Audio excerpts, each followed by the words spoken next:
Inflation has made cash trash. By the end of this video, you're going to know exactly what we mean by that very point. Cash is trash. My name is Darius. And I'm Carmen. So we have this conversation a lot at the dinner table where we're just fearful for individuals who aren't paying attention to our current financial situation, environment. And not even just today, even, back in the day, but even more today as it seems like inflation keeps going up every single month. Right. And so it's important for you to understand that when you apply this cash mentality to your financial circumstance, do you understand what it entails, what it involves, and are you ahead or are you behind?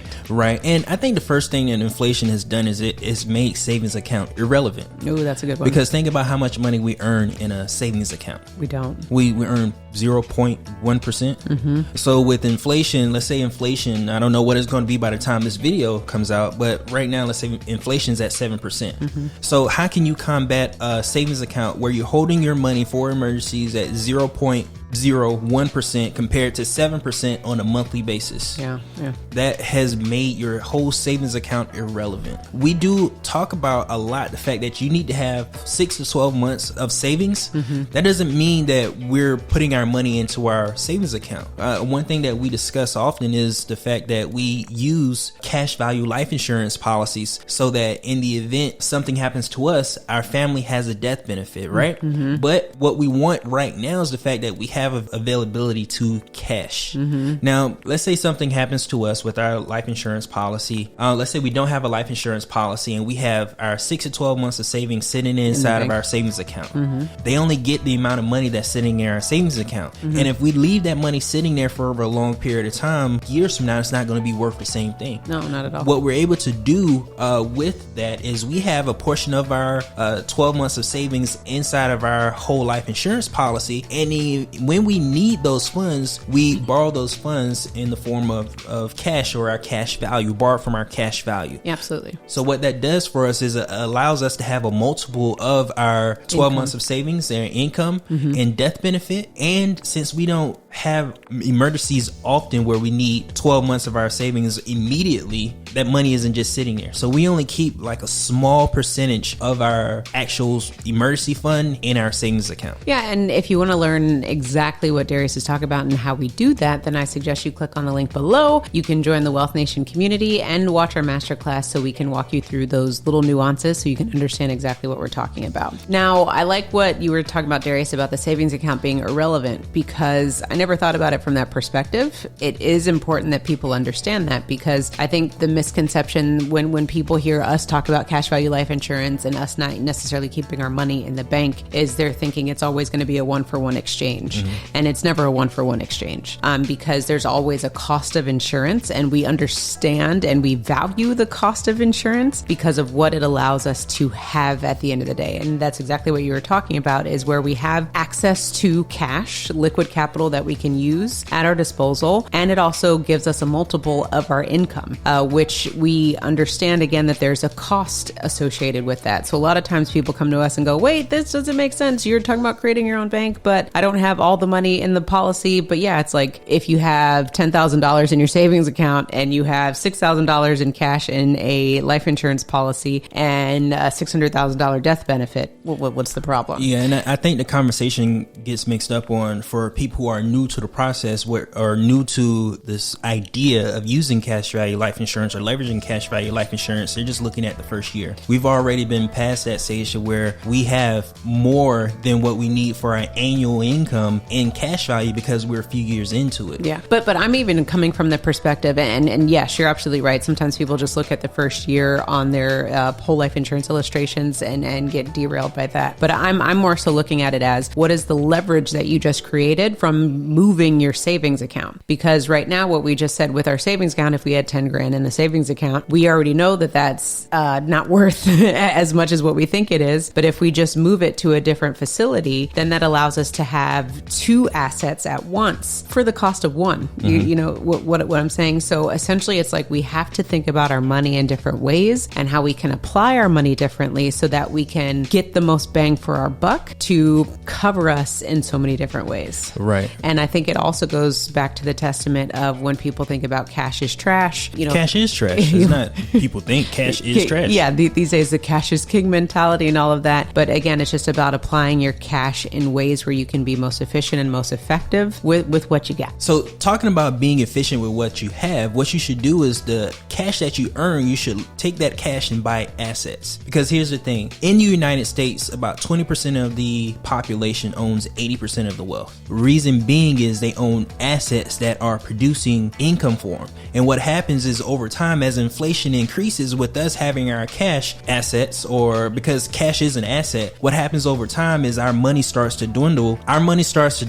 And what happens is the 20% of the people that have 80% of the wealth, their income starts to increase because their assets increase. Of course. So if we focus on not necessarily cash, but focus on the assets that our cash can buy right now, we can keep up with inflation because assets allow us to do that. Mm-hmm. Yeah, and appreciating assets. Specifically, because that's the other thing that people, again, don't think is, and why do you think that is? It's just something that happens in our society where we feel empowered to have cash. It's almost like, rap videos, seeing cash and it being thrown in the air is like so enticing. When you understand the value of it, you're like, that's a total waste of time. But here's the thing. but why do we feel, I guess the question that I'm trying to ask is, why do we feel empowered when we have a certain amount of money in the bank? Because it allows us to use that money right now. I think the rappers, for example, they're throwing money in the air and they have fancy cars and fancy clothes. They're spending that money fast. They're not using that money to buy assets. That's not something that's talked about in mainstream media, is buying assets. What's talked about in mainstream media is to be a consumer so you can have what you want, have the lifestyle that you want right now. But here's the thing, when it comes to having the lifestyle that you want right now, is it comes at a cost. And a lot of times when we can't afford those things, when we get in debt, that makes it even worse for us because we have to take the money that we make today and spend it as soon as we get it. That's why a lot of times there was also a show that I watched in the past talk about how long money stays in certain communities. Yeah. Oh, yeah. And the reason why that's the case is in different communities, what is preached about or taught is how to spend money or how to hold money.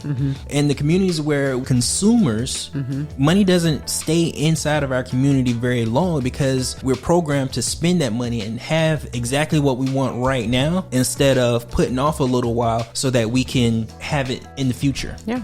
We want everything right now, and it comes to a detriment of our future self.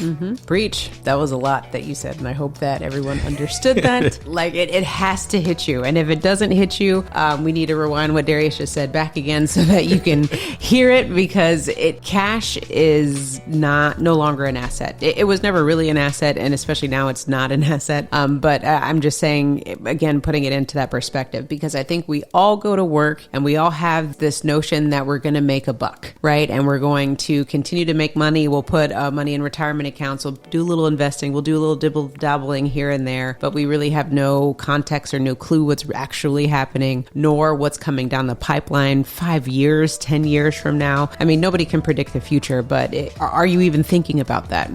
Going back to the immediate gratification, sometimes we don't even have financial goals to know how much money we want to save by the end of the year, let alone 5-10 years. And that's where people really start to get into trouble with cash, is because they're not forward thinking and they don't understand how they're going to utilize the cash that they have today to make a better tomorrow. Right. And that's why when we sit down and we have these conversations, like it just really, we're fearful for those people out there who don't have a plan. And so if you want help, if you want to have a plan, again, definitely click on the link below. We'd love to serve you at the Wealth Nation, because we have a community of like-minded individuals where we're all coming together to understand how we can further our efforts from a financial standpoint so that we can live the true financial freedom that we all crave. Right. And here's the thing. One thing I like about our community is the fact that it's not one person doing all the talking. What we're doing is we're learning from everybody's experience, because there's certain people that are experts in certain asset classes like real estate. There's certain people that are experts in the equity asset class. What that allows us to do is allows everybody to get better together. Yeah.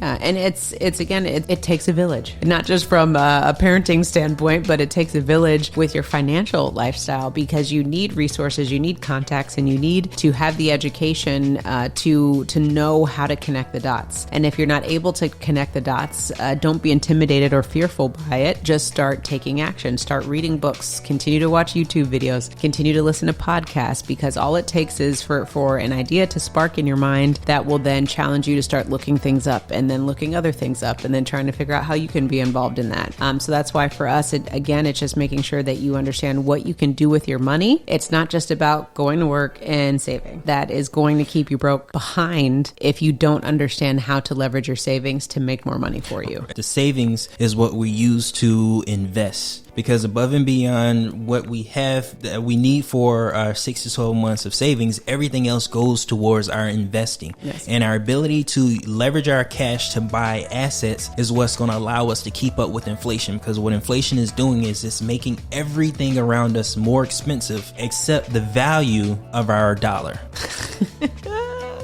I like it. So what we think you should do, some action steps. What should you Invest. do? Start investing. Well, I'd say invest in your education, right? Invest in your education to start understanding how can you make money? What is this going to look like for you? And then from there, once you feel like you have enough knowledge under your feet, then start investing, putting your money where your mouth is, and taking action so that your money can start making money for you. Yeah, research is absolutely free, but if you got $500, then invest that $500 into your education, because you've researched something that you want to specifically learn about. So invest that $500 into what you want to specifically learn about so that you can use that knowledge to help you invest. Absolutely. So if you want to start learning about other ideas and how you can bring money into your household, then check out our next video. Check out our next video where you can learn all about passive income. Remember to own your own lifestyle, or someone else will.